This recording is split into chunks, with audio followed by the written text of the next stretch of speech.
Di antara beberapa smartphone flagship yang tersedia saat ini, Samsung Galaxy S7 Edge adalah salah satu yang tertinggi. Di Indonesia, smartphone ini dijual seharga 10,5 juta. Apakah pantas?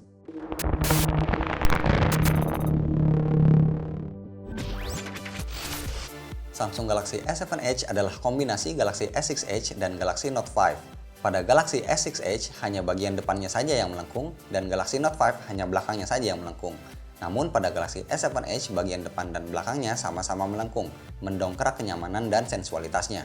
Bicara smartphone 5,5 inci, Samsung Galaxy S7 Edge termasuk yang paling enak dipegang. Smartphone ini masih terlihat keren dan mahal dengan rangka unibody berbalut metal dan kaca. Kami pun memilih warna silver karena jarang ada dan terlihat berkilau. Tapi seperti biasa, bagian belakangnya mudah terceplak sidik jari. Ngomong-ngomong, Galaxy S7 Edge dari depan begitu didominasi oleh layarnya. Tepian atas dan bawahnya kecil, tapi masih ada ruang untuk menempatkan LED notifikasi di atas dan satu tombol fisik plus dua soft button di bawah. Tombol fisik ini juga berfungsi sebagai sensor sidik jari. Kalau dulu mungkin ada sebagian pengguna Galaxy S6 series yang kekurangan storage, kini Samsung menyediakan slot microSD yang menyatu dengan slot SIM card kedua, alias hybrid. Slot ini ada di sisi atas, bisa menampung kapasitas hingga 200 GB. Nah, kalau Anda perhatikan, lubang port pada Galaxy S7 Edge tidak memiliki penutup. Padahal smartphone ini punya sertifikasi IP68. Seharusnya smartphone ini akan tetap baik-baik saja jika tenggelam di air tawar sedalam 1,5 meter selama 30 menit. Namun, membawa menyelam smartphone semahal ini bukanlah hal yang bijak. Smartphone flagship Samsung sudah pasti dijejali banyak fitur menarik. Pada Samsung Galaxy S7 Edge, fitur spesialnya tentu saja adalah S-Screen. Salah satu lengkungan layar di kiri atau kanannya bisa menampilkan kontak favorit, shortcut aplikasi, ramalan cuaca, berita terbaru, dan lain-lain. Pilihan aplikasi Edge Screen ini sangat banyak.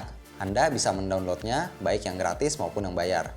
Saking detailnya, ukuran dan transparansinya pun bisa diubah.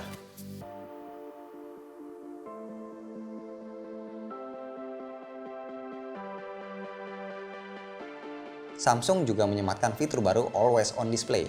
Fitur ini membuat layar S7 Edge dapat terus menyala untuk menampilkan jam serta notifikasi pesan.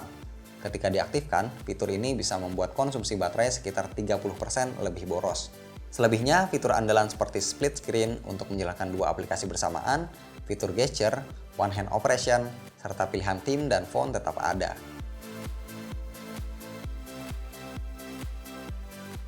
Seperti yang sudah saya katakan di awal, salah satu keunggulan dari Samsung Galaxy S7 Edge adalah adanya slot microSD. Asyiknya, Anda bisa memindahkan file data aplikasi maupun game dari storage internal ke microSD melalui menu Application Manager di menu Settings. Setelah melihat banyaknya fitur menarik yang ditawarkan, Anda pasti bertanya, seberapa boros TouchWiz UI pada smartphone ini? Saat idle, UI-nya mengonsumsi RAM sekitar 60% atau tersisa 1,7 GB dari total 4 GB. Sisa kapasitas ini masih sangat banyak dan cukup untuk multitasking. Varian Galaxy S7 Edge yang masuk ke Indonesia menggunakan CPU octa-core Exynos 8890 dengan clock speed 2,3 GHz, RAM 4 GB, dan GPU Mali T880 dengan 12 inti core. Skor AnTuTu benchmark yang dihasilkan sekitar 115.000 poin, kurang lebih sekelas dengan CPU Snapdragon 820.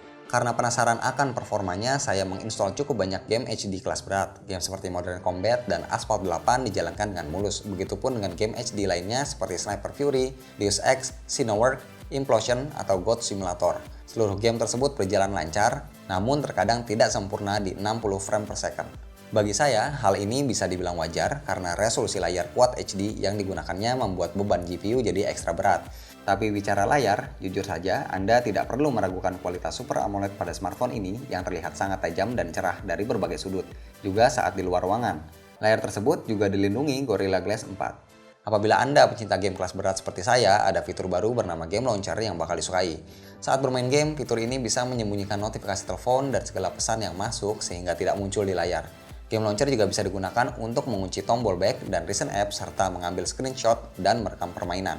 Kalau baterai smartphone sudah tiris namun Anda tetap ingin bermain game, fitur Game Launcher juga menyediakan mode Power Saver.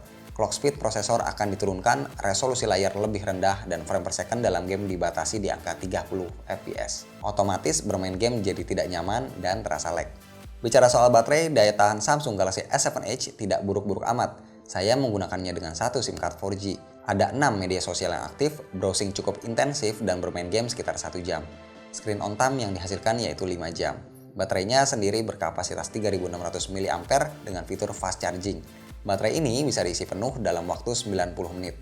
Sebagai pelengkap, meski mungkin jarang digunakan, Samsung tetap menyediakan sensor S-Health di dekat kamera belakang. Sensor ini bisa mengukur detak jantung, jumlah langkah, kadar oksigen di tubuh, hingga tingkat stres Anda. Satu lagi, bagi Anda yang melakukan pre-order, Galaxy S7 Edge dibundling dengan headset Gear VR yang bisa membuat Anda seakan berkeliling dunia. Bermain game juga bisa menggunakan headset ini seperti di dalam gedung bioskop. Setelah menggunakannya lebih dari 20 menit, suhu smartphone bisa mendekati angka 40 derajat Celcius.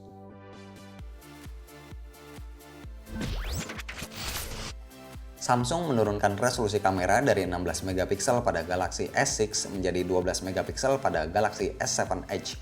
Tapi ada peningkatan di sisi teknologi bernama Dual Pixel.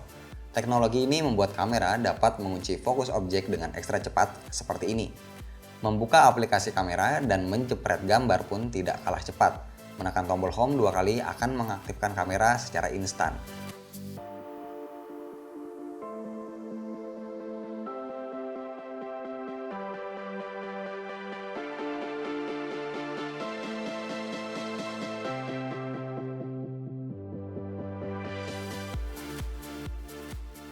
Dari sisi kualitas, hasil fotonya tetap terlihat tajam.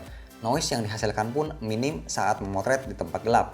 Bahkan, objek yang Anda lihat di layar lebih terang timbang aslinya.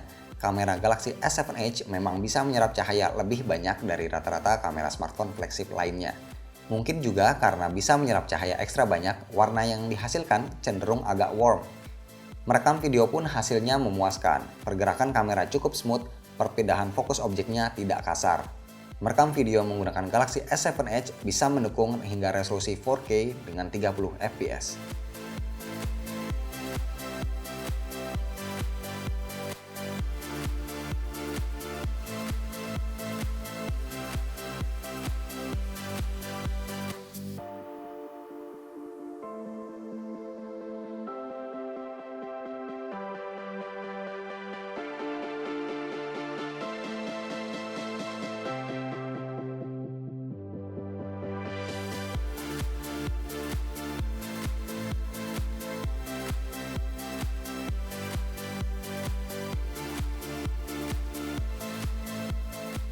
Samsung Galaxy S7 Edge sebenarnya cukup mirip Galaxy S6 series.